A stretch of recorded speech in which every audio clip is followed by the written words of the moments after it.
तुझ्यावर विश्वास ठेवणं म्हणजे चोराच्या हातात तिजोरीच्या चाव्या देण्यासारखं आहे। तो मूर्खपणा मी केला आणि त्याची फळं भोगतोय मी आता। बस सत्यजित, बस। यापुढे मी तुमचं काही एक ऐकून घेणार नाही।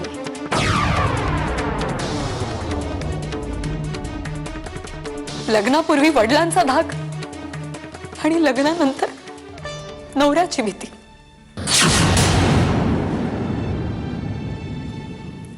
पुरुष कितीही वेळ घराबाहेर राहू शकतो, त्याला मर्यादा नाहीयेत, पण पत्नीने मुलीने वेळेत घरी यायला हवं।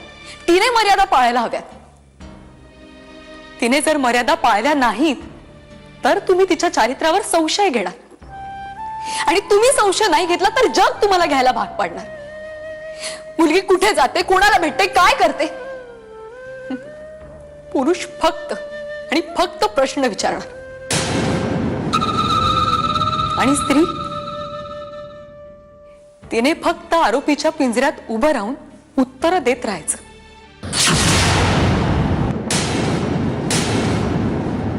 कारण चारित्र्य नावाचं सो कॉल्ड भांड सांभाळण्याची जबाबदारी समाजाने फक्त स्त्रीच्या माथी मारली।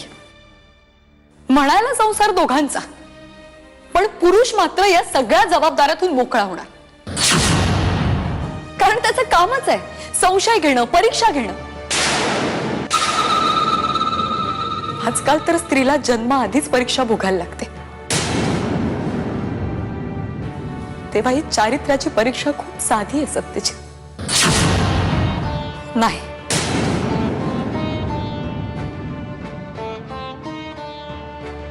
मी खरी होते, खरी आहे आणि खरीच असेल।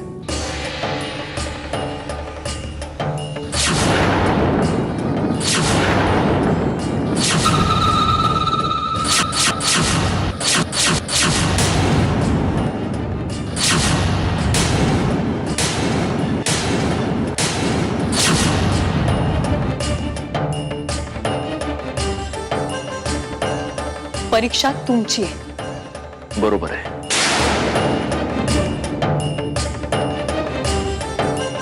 बरोबर आहे तुझं।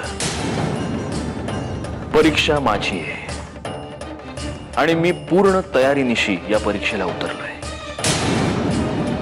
तुला काय वाटतं मंजिरी, कुठल्या तरी एका उपटसुंभ माणसाच्या बोलण्यावर विश्वास ठेवून मी तुझ्यावर संशय घेतोय?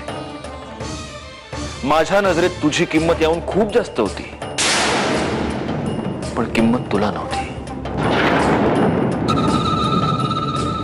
कोणीतरी बोलतंय म्हणून किंवा कोणाचं तरी ऐकून मी तुला हे प्रश्न विचारायला इथे उभा नाही राहिलोय, कारण परका माणूस तर खोटं बोलणारच ग,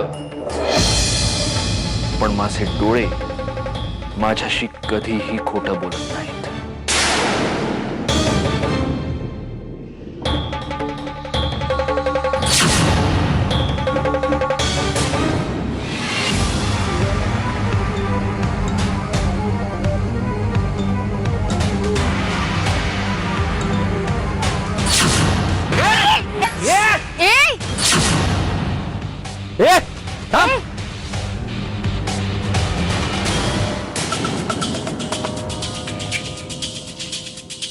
अरे दिसत नाही का तुला? मी पण त्याच्याच सोबत आहे आणि आमचं जे काही नुकसान झालं ना त्याबद्दल ऍटलीस्ट सॉरी तरी म्हणायला हवं तुम्ही।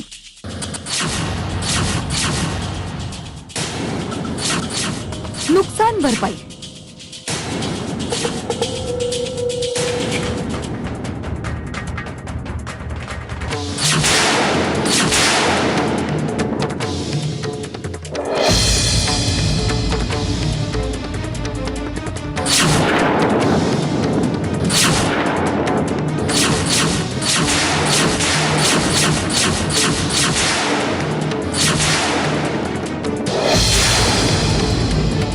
हे डाग ओळखीचे वाटतायत? सांग ना, हे डाग ओळखीचे वाटतायत का?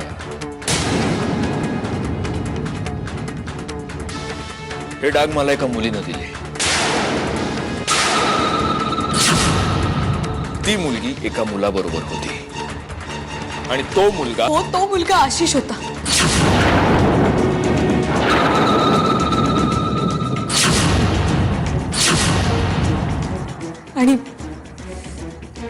ती मुलगी मीच होते.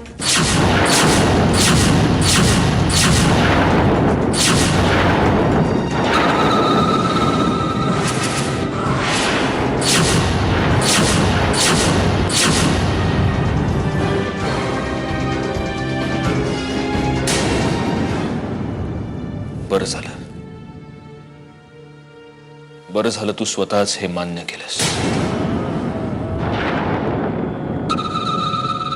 आता तू हेही मान्य करशील मंजिरी की तुझ्यात आणि त्या मुलामध्ये आमच्यात तसं काहीच नव्हतं कधीच. हो, तू त्या मुलाला घट्ट बिलगून त्याच्या बाईकवर बसली होतीस. तू त्या मुलाची बाजू घेऊन माझ्याशी भांडलीस.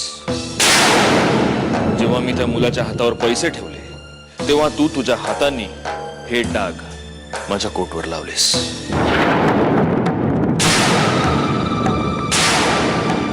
आणि तरीही तुझं असं म्हणणं आहे की तुझ्यात आणि त्या मुलामध्ये काहीही नव्हतं.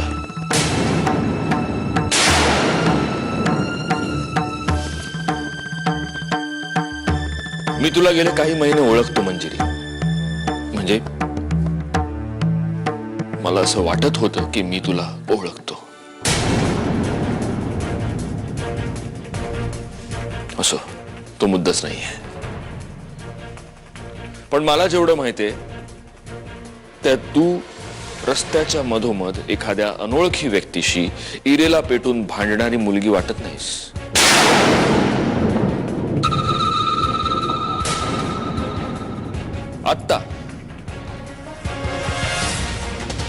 आत्ता काही दिवसांपूर्वी अशाच एका गाडीनं आपल्या अंगावर चिखल उडवला होता. तेव्हा तू नव्हती भांडायला गेलीस त्या बाईशी, तुझ्या नवऱ्यासाठी.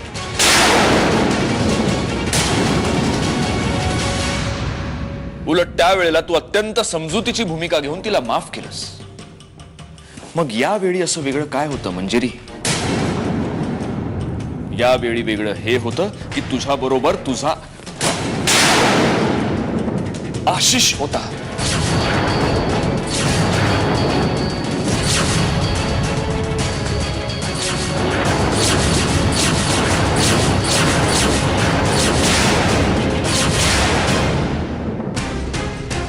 त्या आशिषला काहीही बोललेलं तुला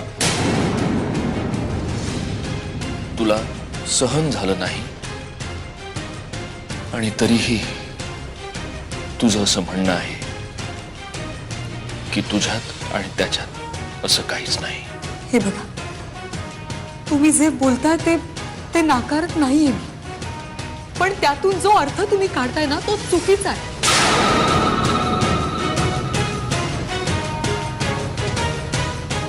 अच्छा, म्हणजे डोळ्यांना रात्र दिसत असली तरी तिला रात्र म्हणायचं नाही. कधी कधी सूर्याला सुद्धा ग्रहण लागून काळोख होतोच ना सत्यजित. ती रात्र नसते, ते झाकोळ असतं.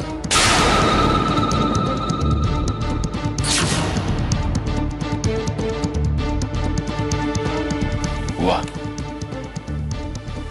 वा, शब्दांचे खेळ करण्यात तुझा हात कोणीच धरू शकत नाही मंजिरी. ग्रेट. मग आता तुझं हे सगळं शब्द भांडार वापरून माझ्या फक्त एका प्रश्नाचं उत्तर दे. जर तुझ्यात आणि त्या मुलामध्ये तसं काहीही नव्हतं, जर तुझ्या मनात कुठलंच गिल्ट नव्हतं, तर मग आजपर्यंत तू ही गोष्ट माझ्यापासून का लपवून ठेवलीस?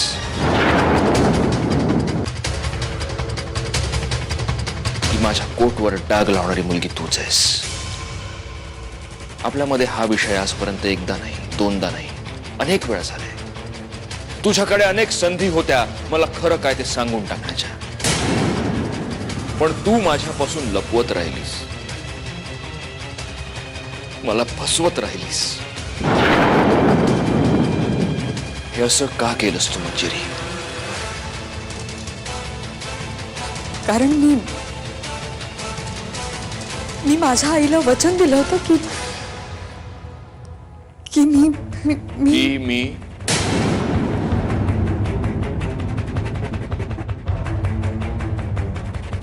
मी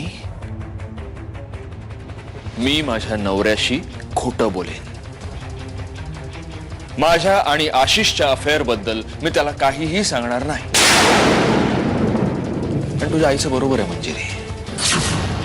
जगातली कुठलीही आई आपल्या मुलीला हाच सल्ला देईल की आपल्या आधीच्या प्रेम प्रकरणाबद्दल आपल्या नवऱ्याला काहीही सांगू नकोस बाई. तसं त्यांनी वचन घेतलं तुझ्याकडून आणि तसं वचन तू त्यांना दिलंस. पण मग मंजिरी, माझा हात धरून माझ्या बरोबर 7 पावलं चालताना मला जे वचन दिलंस त्या वचनाचं काय?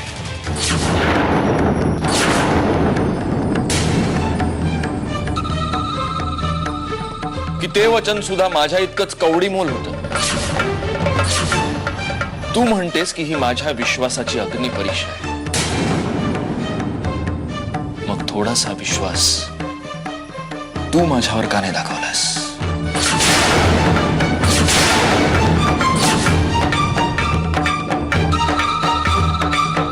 का एकदा तू मला विश्वासात घेऊन हे सगळं सांगितलं नाहीस? मी तुझ्यावर इतकं प्रेम करतो ना मंजिरी की तू माझा जीव मागितलास तर क्षणाचाही विचार न करता तो तुझ्या पायाशी ठेवून देत मी. ज्या मुलीचा मी तिरस्कार करतो ती मुलगी तूच आहेस हे कळल्यानंतर ते प्रेम नसतं कमी झालं. आपल्या अत्यंत जवळची व्यक्ती आपल्यावर जेव्हा संशय घेते तेव्हा कसं वाटतं हे मला नाही कळत. पण एखाद्यावर जेव्हा त्याच्या जवळच्या व्यक्तीवर संशय घेण्याची पाळी येते तेव्हा त्याला काय वेदना होतात ना हे तुला नाही कळणार.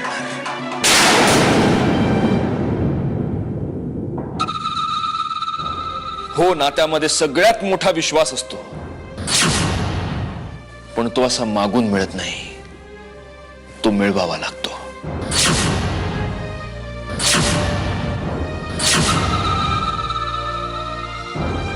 मी आजही तुझ्यावर विश्वास ठेवायला तयार आहे मंजिरी.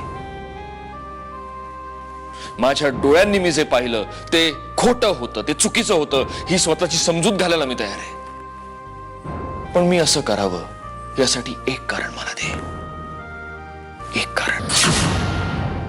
आणि ते तू जोवर देत नाहीस तोवर या नात्यात विश्वासापेक्षा पुरावेच मोठे राहणार. कारण इथे पुरावाही मी आहे आणि साक्षीदारही.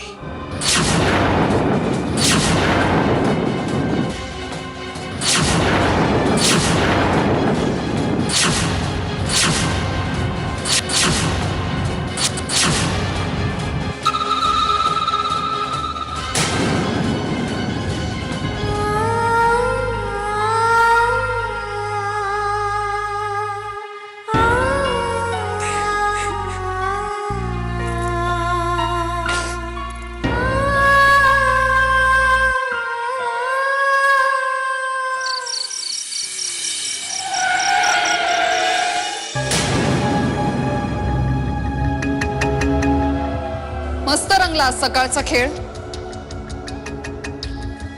पण मला एक गोष्ट आवडली नाहीये. कोणती? तू काय म्हणालास? तुझं आणि मंजिरीचं अफेअर नाहीये म्हणून वेळ लागलाय का तुला? प्रिया, मी जे काही केलं ना ते अगदी करेक्ट होतं आणि म्हणूनच तर आपल्याला जसं हवं तसं घडलं सगळं. काय बोलतोयस तू हे? तिकडे कोणाच्याही गोष्ट लक्षात आली असती तर? ते शक्यच नव्हतं प्रिया. कारण मी जे काही केलं ते खूप विचार करून केलं. मंजिरीचं आणि माझं अफेअर होतं या गोष्टीवर सत्यजितचा पूर्ण विश्वास बसला होता आणि त्याला सगळीकडून फक्त तेच ऐकायचं होतं. मग तुला तेच बोलायचं होतं आशिष, तेच ठरलं होतं आपलं. नाही प्रिया, नाही. या गोष्टीवर त्याचा विश्वास आणखीन पक्का व्हावा म्हणून मला तेच बोलायचं होतं जे त्याला खोटं वाटेल. आशिष, तू ऐक ऐक ऐक. हे बघ, आत्ता आपल्याला इथे कोणी सोबत बघितलं तर खूप प्रॉब्लेम होऊ शकतो. सो आता नेक्स्ट स्टेप अशी आहे की मंजिरी मला येऊन भेटणार.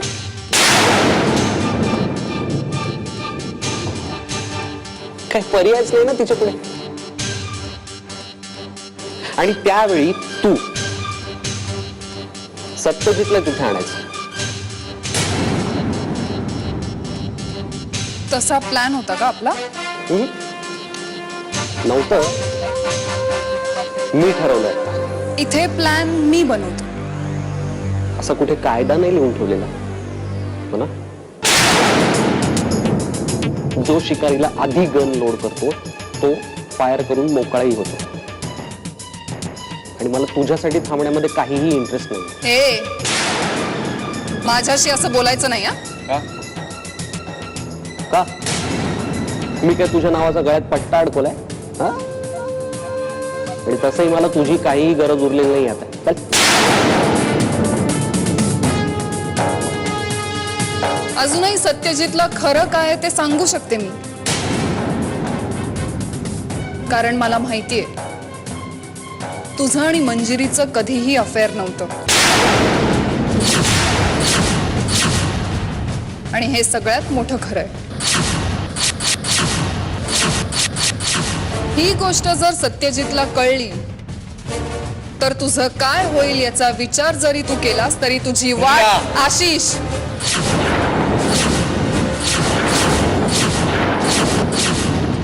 तू सत्यजितला समजा खरं खरं सांगून टाक बघ. हे बघ, तो तुला मोठ्या मनानं माफ करल. तू हे जे काही खोटं सांगितलंयस ना त्याने त्याचा लई संताप झाला. समद खरं सांगून टाक.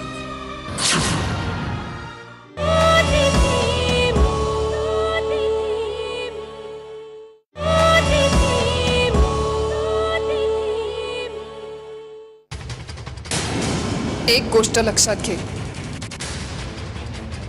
आपल्याला दोघांना मिळून काम करायचं आणि त्यातच आपल्या दोघांचं भलं आहे. So please. मग मीही तुला तेच सांगतोय. मंजिरी जेव्हा मला भेटायला येईल तेव्हा काहीही करून तू सत्यजितला तिथे आणण्याचा प्रयत्न कर. फक्त तेवढी सोय कर. आणि मग त्यापुढे आपल्याला काहीही करण्याची गरज पडणार नाहीये.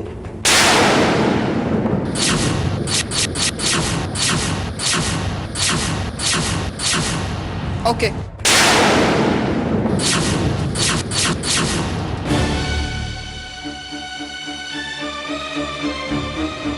विचार तरी कुठपर्यंत करायचा?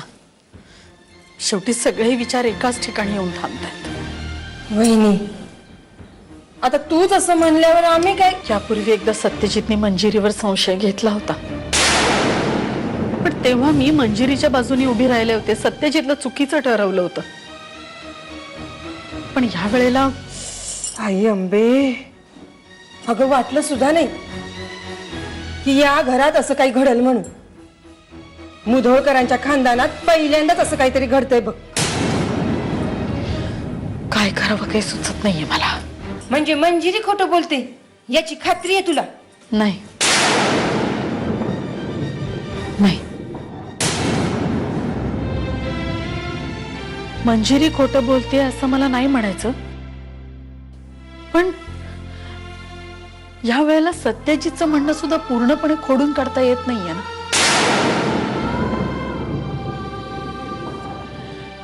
साधी कोटाची काय ती गोष्ट, ती सुद्धा तिने लपवली आपल्यापासून. अगं लपवण्यापलीकडे असतात काही गोष्टी. आता तूच बघ ना, समजा कसं उघडकीस आलं की नाही. तुझंच आपलं चाललं होतं माझी मुलगी म्हणून. तेच तर,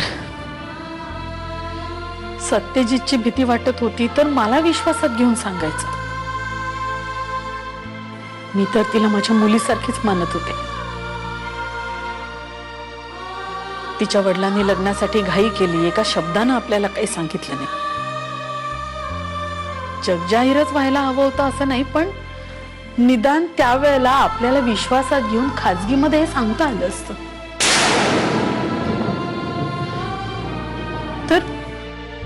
तर आता मंजिरीवर जास्त विश्वास बसला असता.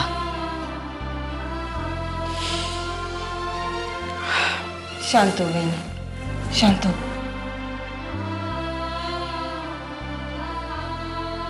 मी ना तुझ्यासाठी काहीतरी खायला घेऊन येते, हं?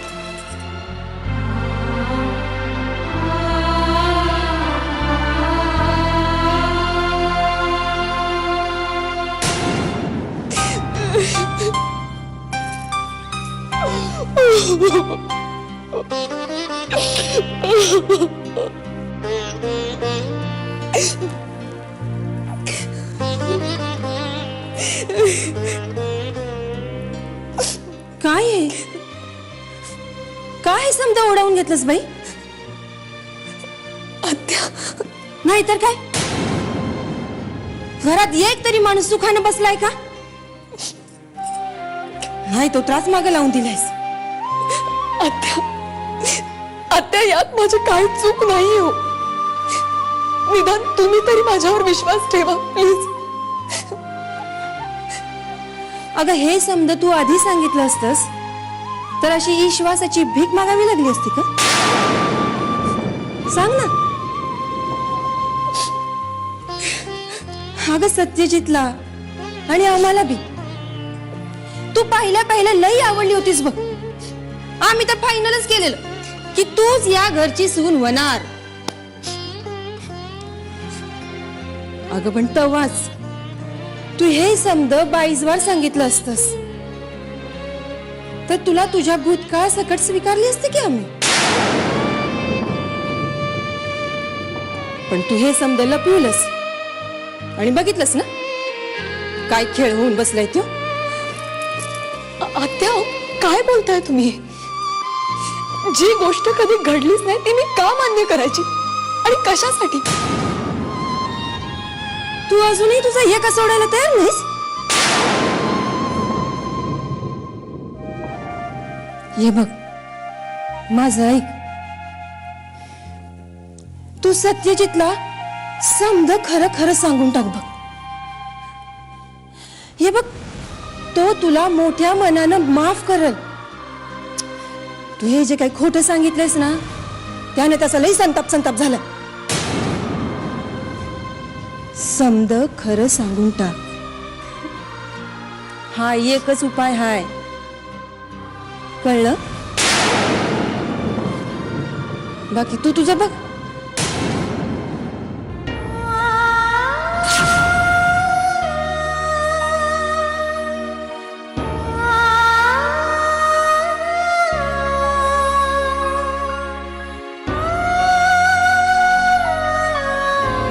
सत्यजित, अशा परिस्थितीत मी तुझी काळजी नाही घेणार तर कोण घेणार?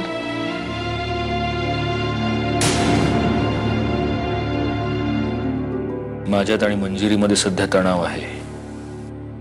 याचा फायदा घेऊन जर तू माझ्या जवळ याचा प्रयत्न करत असशील तर ती तुझी चूक आहे.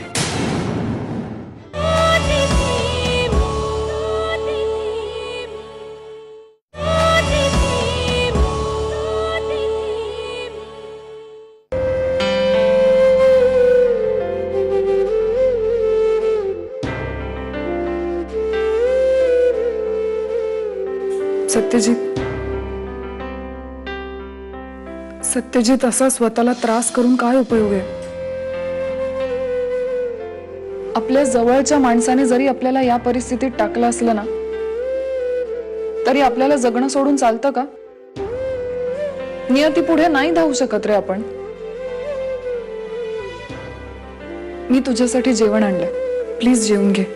जा तू, मला भूक नाहीये. असं म्हणून कसं चालेल? प्लीज 2 घास खाऊन घे.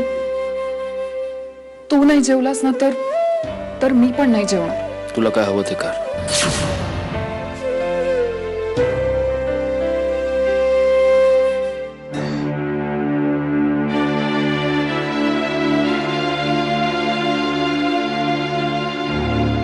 सत्यजित, अशा परिस्थितीत मी तुझी काळजी नाही घेणार तर कोण घेणार?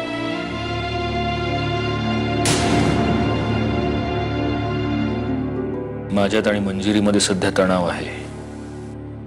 याचा फायदा घेऊन जर तू माझ्या जवळ याचा प्रयत्न करत असशील तर ती तुझी चूक आहे. मी तसा कुठलाही प्रयत्न करत नाहीये. प्लीज शांतपणे विचार कर एकदा. नाही, मी अत्यंत शांतपणे विचार करूनच हे बोलतोय. तू पुण्याला गेली होतीस ना? जर तिथेच जाऊन राहिलीस तर बरं होईल. जाईन. तुला हवं तसंच करीन मी. पण या घरातली परिस्थिती नॉर्मलला आल्याशिवाय मी कशी जाऊ शकते? म्हणजे मावशीला असं एकटं सोडून नाही जाणार मी. याच्याशिवाय दुसरं काहीही कारण असेल तर? माझ्या मनात काहीही नाहीये. आता मी काय करू म्हणजे तुला हे पटेल? माझी चूक झाली, मी मान्य करते ना, पण म्हणून तोच शिक्का माझ्या माथी मारू नकोस. आणि तुला जर असं वाटत असेल की या सगळ्या मागे माझा कुठला तरी वेगळा उद्देश आहे, तर मी तुला चुकीचं ठरवून दाखव.